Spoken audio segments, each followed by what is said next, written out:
cold night air crept in through the cracked window, sending a chill down my spine. I was home alone, as I had been for the past few hours. My parents were out of town, and I was left to enjoy the peace and quiet of the empty house. I had just finished a late dinner and decided to watch some TV before bed. As I sank into the couch, the familiar hum of the television set the mood, until a sound from upstairs broke the silence.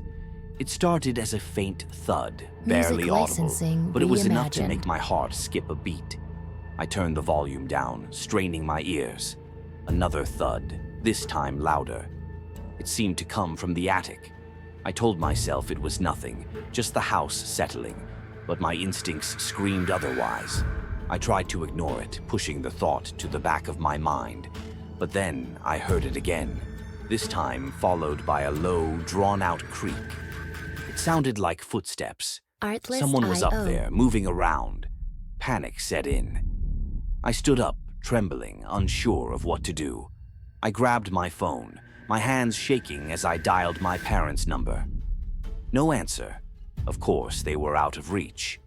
Taking a deep breath, I grabbed a flashlight from the drawer and made my way to the stairs.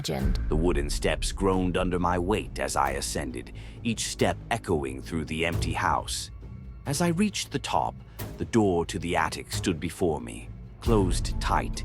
I could feel the cold air coming from underneath it, a chill that made my skin crawl. I hesitated, my fingers hovering over the doorknob. Every part of me screamed to turn back, but something inside me urged me to open the door. Slowly, I twisted the knob and pushed the door open, the hinges squeaking in protest. The beam of my flashlight flickered as I stepped into the attic.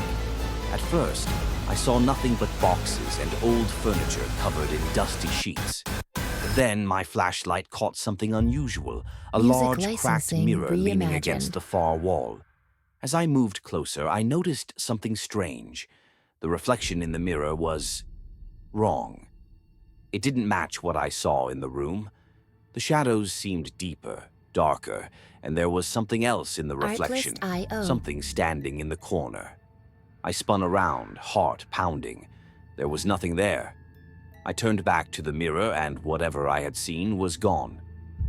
My breath quickened and I took a step back, but the floor creaked beneath my feet.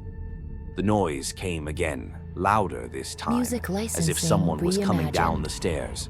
I froze, the hairs on the back of my neck standing on end. The footsteps grew closer and closer, now right outside the attic door. My flashlight flickered once more, and in that brief moment of darkness, I heard the whisper, a voice, low and raspy, right behind me. "Don't turn around." I didn't need to be told twice. The fear in my chest paralyzed me, and I knew I couldn't stay in that attic any longer. I dashed for the door, slamming it behind me as I ran down the stairs, not stopping until I was outside in the cold night air, gasping for breath. To this day, I don't know what I saw in that attic. But whatever it wasn't human. And I'm sure it's still out there, waiting for the next person foolish enough to venture into that house.